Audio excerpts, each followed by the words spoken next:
Bom dia, pessoal! Tudo bom com vocês?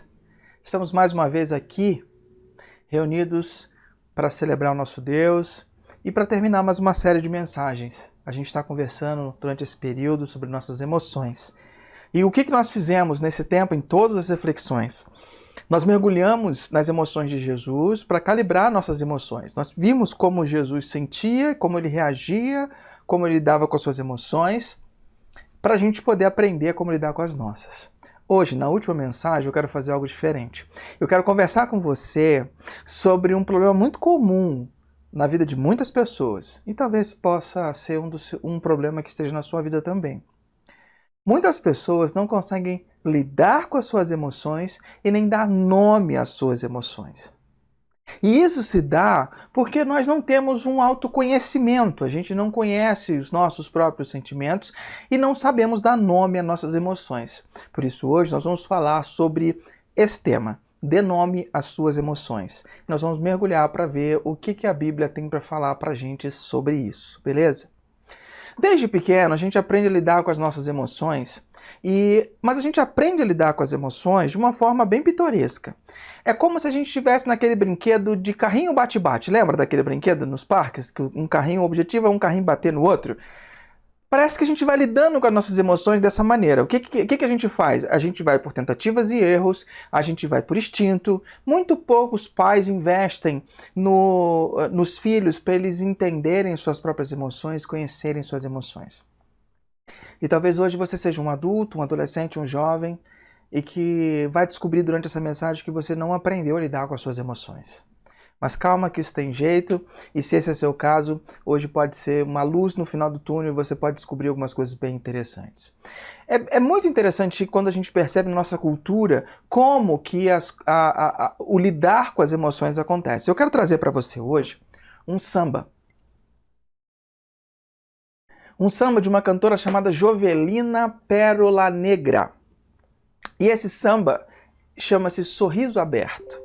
Eu conheço esse samba desde pequeno e eu cresci com essa letra, só que só um tempo atrás que eu fui entender o que ela dizia, eu quero lê-la para você agora.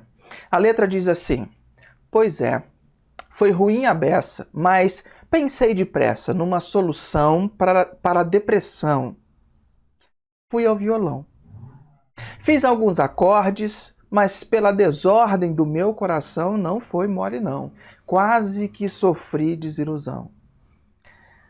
Tristeza foi assim se aproveitando para tentar se aproximar. Ai de mim se não fosse o pandeiro, o ganzá e o tamborim, para ajudar a marcar o tamborim. Logo eu, com meu sorriso aberto e o paraíso perto, para a vida melhorar. Malandro desse tipo que balança, mas não cai. De qualquer jeito vai ficar bem mais legal, para nivelar a vida em alto astral. Eu adoro trazer canções da cultura para a gente refletir. E, aliás, se você está por dentro, fique esperto. A partir da semana que vem, a gente tem uma série chamada Um Banquinho e um Violão. O que é essa série? Nós vamos pegar a música da nossa cultura, vamos conversar sobre elas e vamos trazer uma luz bíblica sobre o problema que ela aborda. Vai ser muito interessante a gente refletir sobre a música popular, jogar teologia sobre ela e entender o que Deus tem para falar sobre isso. Então fique esperto, a partir de semana que vem. Essa canção que eu li, Sorriso Aberto, fala sobre uma pessoa que ela chegou à beira da depressão. Ela chegou à beira. E eu acredito que aqui não é a depressão clínica propriamente dita, mas é uma tristeza profunda. E ela diz assim: foi muito ruim, mas eu pensei depressa numa solução para minha depressão. E aí, o que eu fiz? Eu fui ao violão. O que a gente faz? Quando a gente está com uma sensação, quando a gente está com uma emoção que a gente não sabe lidar, nós procuramos alguma coisa que é familiar a nós e para a gente tentar resolver. Só que essa pessoa vai ao violão, faz alguns acordes, mas o seu coração está em desordem. O seu coração está com emoções que ela não consegue lidar. Então, ela diz, não foi mole não. Quase que eu sofri uma desilusão. Quase que cheguei ao fim. Quase que tudo foi pro brejo. E aí ela passa a contar como é que foi o processo. A tristeza foi assim, quando ela estava nesse momento, a tristeza foi se aproximando, se aproveitando para tentar se aproximar, porque nem música ela conseguia fazer. E a tristeza foi tomando lugar, tomando conta.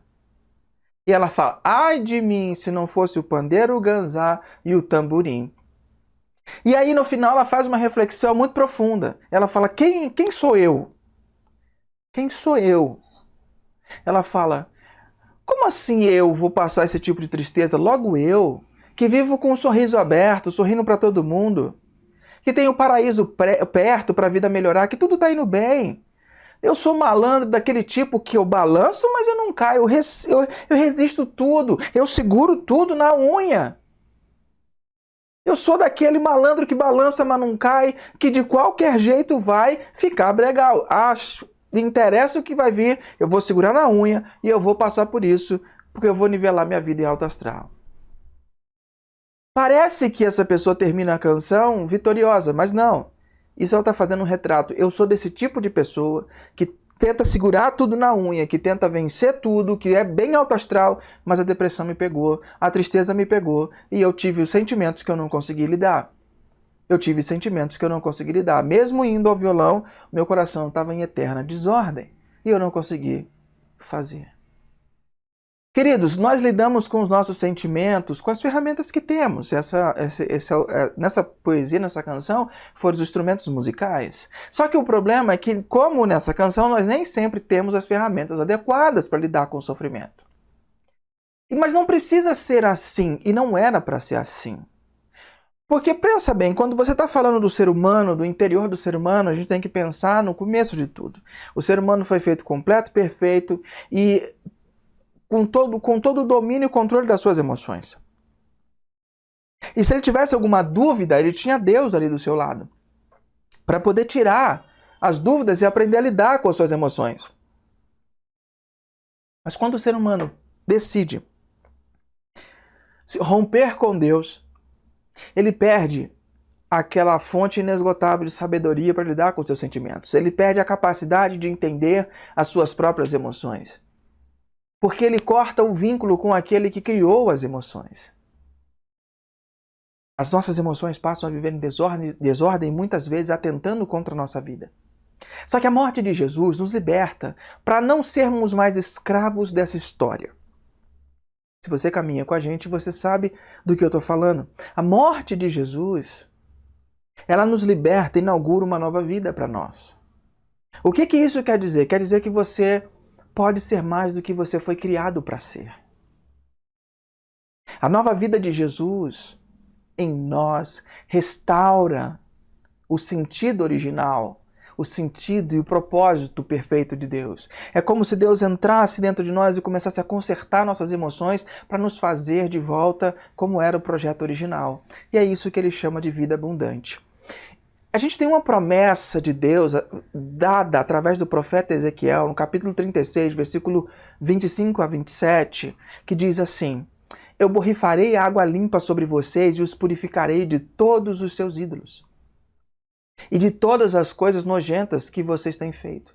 Eu lhes darei um coração novo e porei em vocês um espírito novo. Tirarei de vocês o coração de pedra desobediente e lhes darei um coração bondoso, obediente. Porei o meu espírito dentro de vocês e farei com que obedeçam as minhas leis e cumpram todos os mandamentos que lhes dei. Olha que promessa maravilhosa. A promessa de Deus através do profeta Ezequiel é que haveria um dia em que Deus substituiria nosso interior desgastado, autônomo e desconectado e remodelaria o nosso interior, trocaria o nosso coração de pedra por um coração de carne que teria facilidade de obedecer, seria um coração novo e que teria novas capacidades de lidar com as suas próprias emoções. Por causa de Jesus, as emoções não precisam mandar em você. As emoções não precisam ser seu chefe. Nós vivemos um momento atual muito conturbado e você há de concordar comigo, não é verdade? E nesse momento, nós temos vivido emoções complexas. E muitas vezes nós não temos nem vocabulário para nomear o que a gente está sentindo. A gente consegue falar os básicos, né? Somente o básico. Eu estou feliz, estou triste, estou bravo. Isso a gente consegue. E quando a gente não tem um nome para dar ao que a gente está sentindo, nós somos tentados a mascarar ou ocultar sentimentos em vez de processá-los.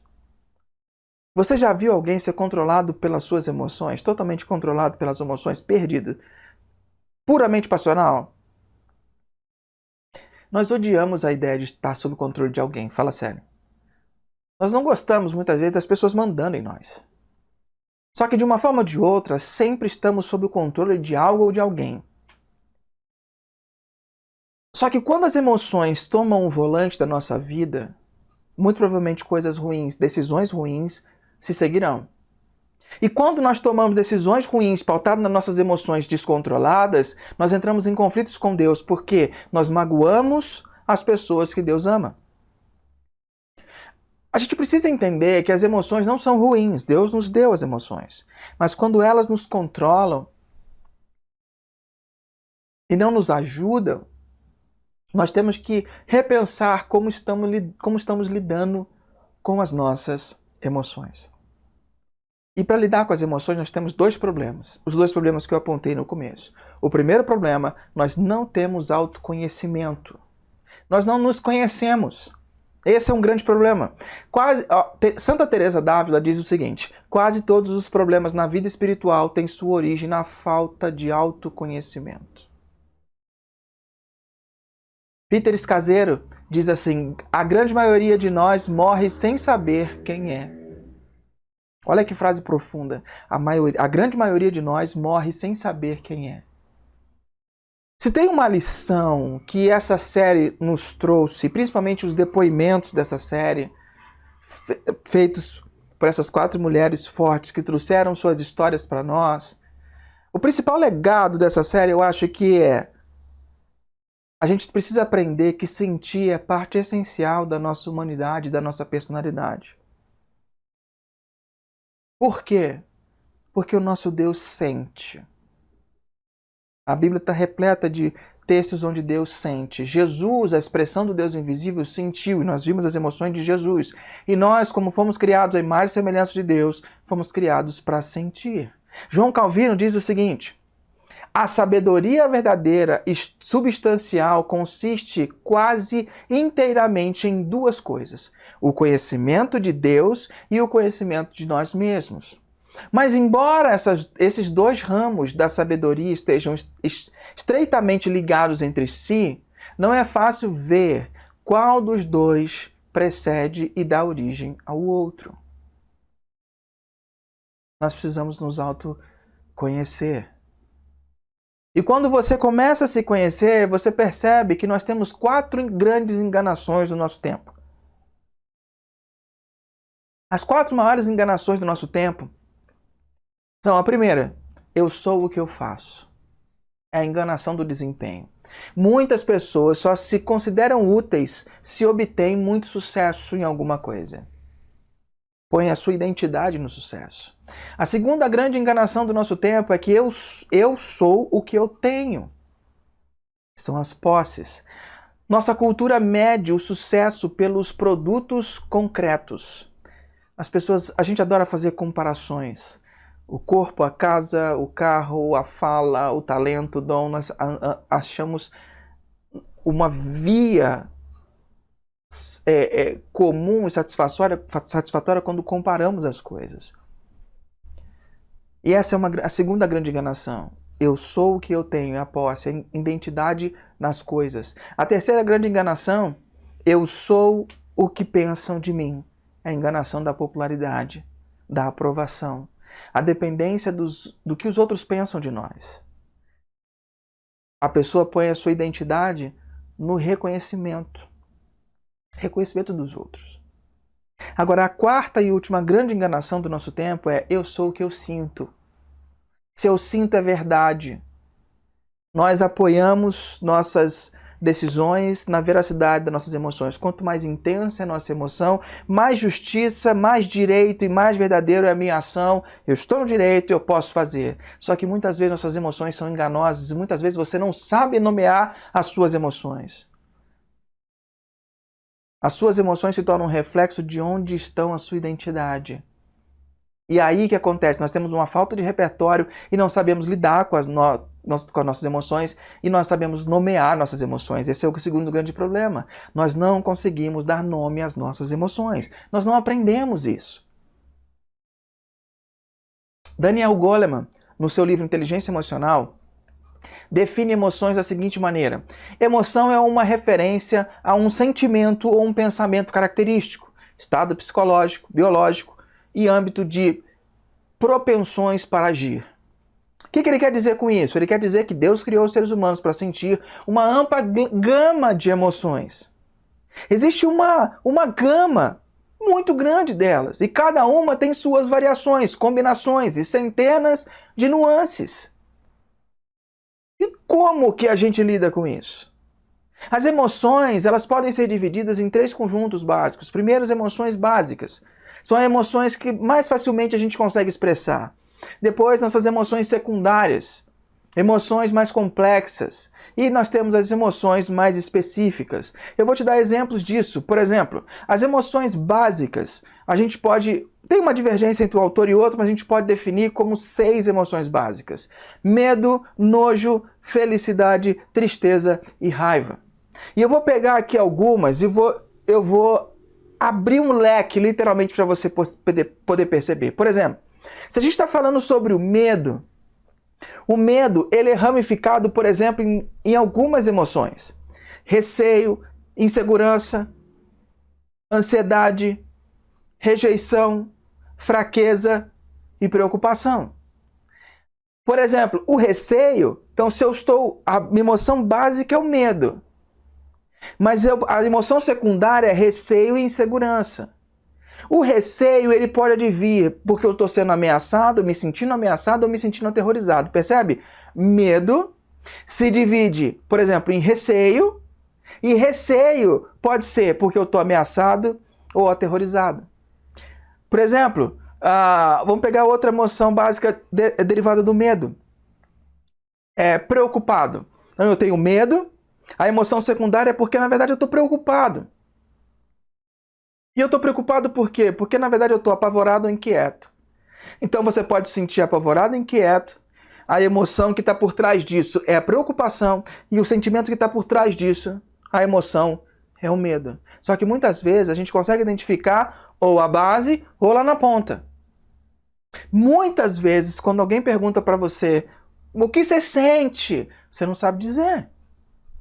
Você não sabe responder. O que você sente quando ela fala isso para você? O que você sente quando ele diz isso para você? As pessoas não sabem, elas dizem o que ela faz, mas não conseguem dizer o que sentem. Eu digo, eu faço isso. Não, mas o que você sente? A gente não sabe. Por exemplo, vou te dar um segundo exemplo. Surpresa. Uma pessoa se sente surpresa, ela pode se sentir assustado, maravilhado, excitado, confuso. Mas vamos supor, a emoção básica é a surpresa. E ela pode estar assustada. E o assustamento dessa pessoa pode vir dela estar atônita ou boquiaberta. Então ela está atônita, boquiaberta, e isso faz com que ela fique assustada. E o fato dela estar assustada, a emoção que está comandando todo esse caminho é a surpresa. E aqui você está vendo aqui os leques abertos, né, das emoções. Por exemplo, nojo. Às vezes a gente sente nojo. E o que é o próximo passo? É porque a gente se sentiu insultado. E por que a gente se sentiu insultado? Porque a gente sentiu repugnância ou julgamento. Essa é a sequência. Percebe? E na felicidade? Felicidade é um dos leques mais amplos que a gente tem. Por exemplo, você se sente feliz. Por quê? Às vezes porque você está se sentindo confiante. E você está confiante por quê? Porque você está aberto, está sensível, isso te dá confiança e no fundo te deixa feliz. Por outro lado, você pode estar feliz porque na verdade você está sentindo aceitação. E como que você sente a aceitação? Porque você foi respeitado ou realizado. As emoções têm um caminho. A tristeza, por exemplo, muitas pessoas... Eu estou triste. Por que você está triste? Eu estou triste porque eu estou sentindo solidão. E por que você está sentindo solidão? Porque eu estou sentindo isolado ou abandonado. Então você se sente isolado ou abandonado. O que está por trás disso? É uma solidão. E o que está por trás da solidão? É o sentimento de tristeza. O sentimento base, ele vai abrindo para indicar o que você realmente está sentindo. Quando você consegue dar nome às suas emoções, e não simplesmente dizer, eu tô bravo, tô chateado. Não, você dá nome, você dá nome. Eu tô me sentindo impotente. Tô me sentindo impotente. Por quê? Porque eu tô meio sentimental. Porque no fundo eu tô triste. A gente dá nome à tristeza. E por último, o leque da raiva. A pessoa se sente raiva, fica bravo, mas a gente tem que entender como é que o nosso sentimento acontece. Por exemplo, você está com raiva porque você foi ofendido. E por que você se sentiu ofendido? Porque você foi insultado ou ficou sem crédito, cético. E aí te gerou raiva. Então você tem que entender, você ficou com raiva por quê? Porque você está chateado. Por exemplo, você está se sentindo com raiva. Por quê? Você está nervoso. E qual é a ponta do iceberg? A ponta do iceberg é a fúria, a ira. Saca? Então eu preciso entender qual é a ponta do meu sentimento para eu ir olhando para dentro de mim e dar nome ao meu sentimento. Entender qual é a base, o que está acontecendo dentro de mim. E aí eu faço o caminho inverso e consigo nomear. Eu estou me sentindo violado, eu estou me sentindo traído, eu estou me sentindo não ouvido, eu estou me sentindo envergonhado. Percebe? Depois no grupo de WhatsApp você vai receber esses leques das emoções. Quando negamos as dores, as perdas e as emoções ano após ano, nós nos tornamos cada vez menos humanos. Guarda isso. Quanto mais você nega suas dores, quanto mais você nega e foge das suas perdas, quanto mais você nega e esconde as suas emoções, você se torna menos humano cada vez mais. Não podemos refletir e responder de forma ponderada aos nossos sentimentos se não soubermos o que eles são e quem eles são, que nome eles têm. Nosso corpo foi projetado para reagir fisiologicamente às emoções, a essas emoções básicas. Você vai ter uma resposta a isso, sempre. A grande questão é que tipo de resposta você vai dar. Você só vai reagir ou responder. E pasmem no que eu vou te falar agora. Deus muitas vezes grita através do nosso corpo físico, através das nossas emoções. Enquanto nós estamos procurando sinais espirituais, Deus está falando no nosso corpo, dizendo, você precisa parar. Você vai chegar num burnout. Você não vai ter condição. Pare. Pare. Eu consegui, conversando com meu mentor essa semana, e ele falou, graças a Deus você conseguiu sentir e conseguiu ter a sensibilidade de parar, porque muitas pessoas rodam muito tempo nesse tipo de situação e perdem o gosto pela vida. Apagam. Chegam na síndrome de burnout. Por isso que a gente precisa dar nome e conhecer os nossos sentimentos e entender. Quando eu percebi que o meu corpo, por causa de uma comida, fiquei mal, comecei a ter dor nas juntas, comecei a ter estado febril, opa, isso não é normal, meu corpo está pedindo para eu parar. Eu tive que parar. Deus estava falando através do meu corpo. E Deus pode estar falando através do seu corpo, Deus está falando através das suas emoções, através da sua vida desregrada.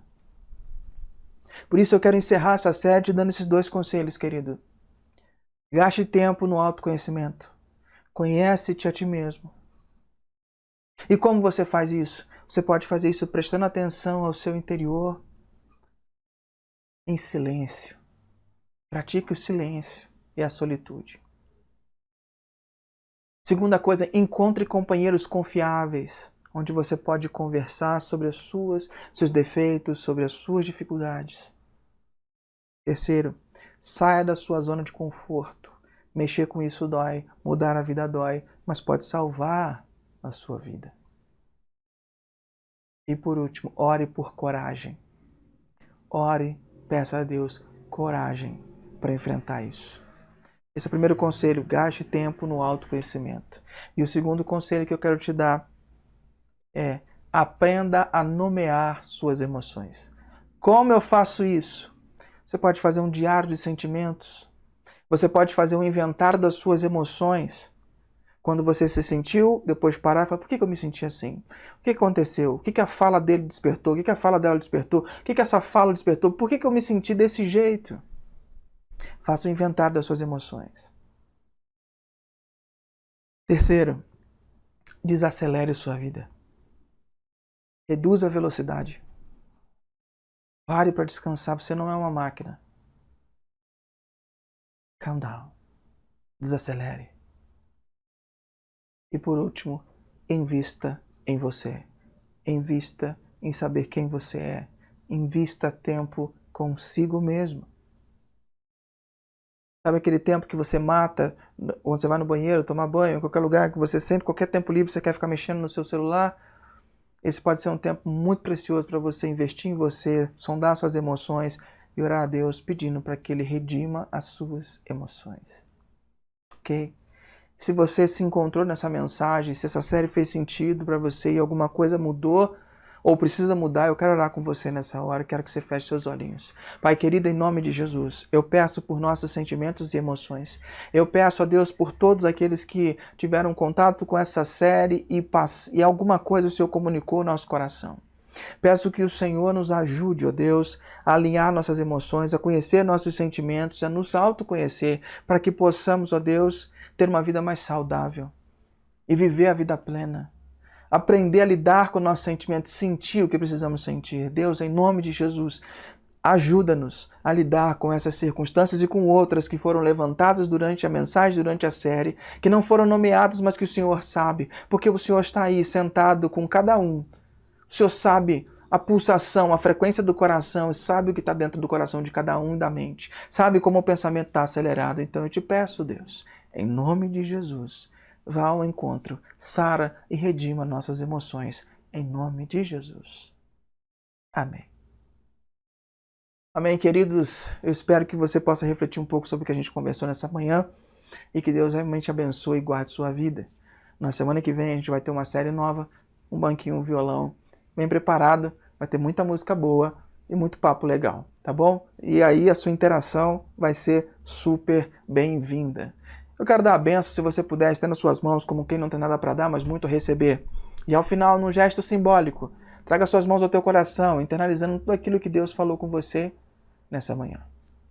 Querida igreja reunida virtualmente, que o Eterno abençoe e guarde você.